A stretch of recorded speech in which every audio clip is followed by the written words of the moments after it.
to say that when Raila Odinga came to the government, under the handshake arrangement with President Uhuru Kenyatta, that's when you lost the Jubilee government of second term. And you said you'd never allow Raila Odinga into your government. Now it appears he has quite a hand in it. Yeah. Is that a deal breaker for you? Well, I look at it differently. You know, only a fool doesn't change his mind. We had President Uhuru Kenyatta, our fourth president, brought Raila to government and asked us to support Raila Odinga, which we, the people from the Mount Kenya region, were very unhappy about. And we disagreed with President Uhuru Kenyatta, and President William Ruto persuaded us that Raila is the one who has caused problems in government. He persuaded us, and he's a very persuasive leader, and we were persuaded. President William Ruto persuaded us that if we allow Raila Odinga to become president, this country will not move forward. And as a result, we disagreed with President Uhuru Kenyatta and rejected Raila Odinga and gave our vote to President William Ruto. So when we came into office, it was my agreement with President William Ruto that we will not allow Raila into government. But along the way, my boss, President William Ruto, changed his mind. And he is a boss. And in this situation, Sam, we are not in a co-presidency. I'm just a principal assistant to the president. What he says is what carries the day, and I don't argue with him. I may have reservations, and I raise it with them. He persuades me many times. Other times he overrules me. And when I realized that he started having a relationship with Raila Odinga, I slowly gave way, because the boss is always right, you know, and that is why many people say, oh, regarding Gachagua, he had said he has put traps in State House so that Raila Odinga has not come. Yeah, that was my agreement with President William Ruto. But that is not my house. The minute I realize they are meeting, they are interacting, I'm also not a stupid person, and I don't have to be told, you know, in black and white. I relaxed, and I stopped even attacking Raila Odinga, and I let the president have his way. So by the time he decided to bring him into government, I had already formed an opinion that the president wants to work with Raila Odinga, and I was quite happy with it. In any case, my brother and long-time confidant, President Uhuru Kenyatta, had told us that Raila is a good man. President William Ruto convinced us otherwise. And we abandoned our son Uhuru Kenyatta, and we decided to go with President William Ruto. Now President William Ruto has told us exactly what President Uhuru Kenyatta had said, that Raila is a good man, we can work with him. If two presidents says a man is good, who are you to argue with him? So we have said Raila Odinga is a good man, and let's work with him. Let's make him part of our political process, and let us build the country together. And I want to say, myself and my political base, the Mount Kenya region, have no problem whatsoever with Raila Odinga. In fact, what people are saying, and it's very interesting, they are saying a Mount Kenya king does not pronounce himself twice on a matter. Our son, President Uhuru Kenyatta, had pronounced himself on this matter. So that pronouncement carries the day. As we stand today, me and the mountain people are quite happy with Raila Odinga, and we don't have a problem with him whatsoever. And I can tell you, because it's important that I say so, myself and the mountain people feel very bad, that we punished Uhuru Kenyatta, we demeaned him, we told him off, we embarrassed him for telling us that Raila Odinga is a good man, and we were very, very brutal with him, and we really hammered him.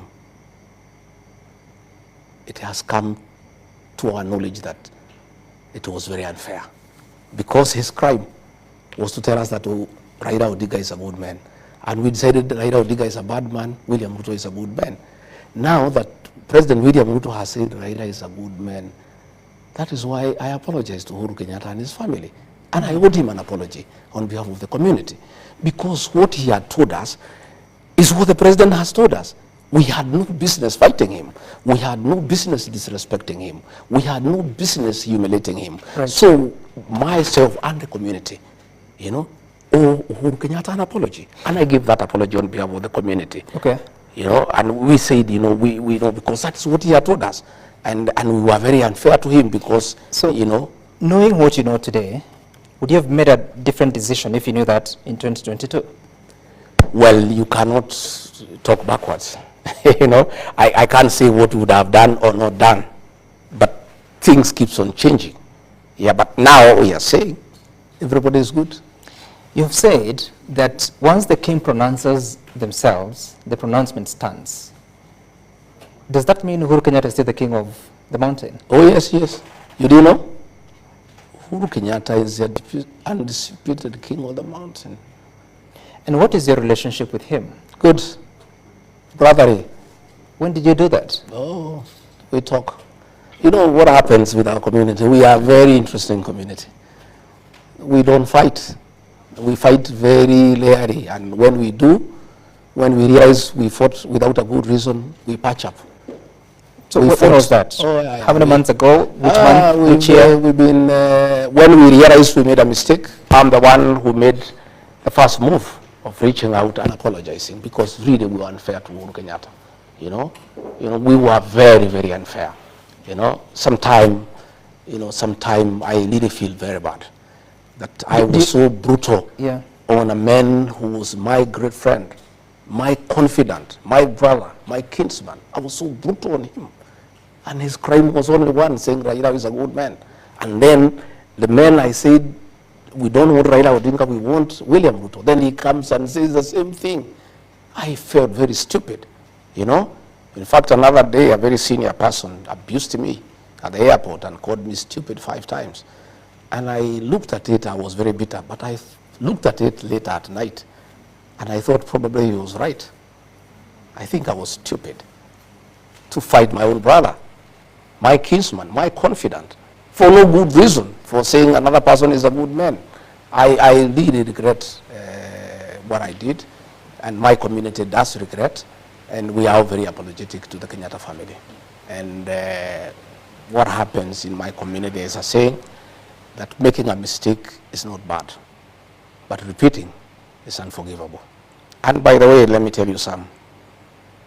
From the experience of my community, myself and the leaders and the whole community fighting Uhuru Kenyatta, our son, a decision has been made by the community. In fact, it's a covenant. Never again shall the people of the mountain ever fight their own. When was that decision made? You know, the people, the Meru, the Embu, you know, they just talk slowly.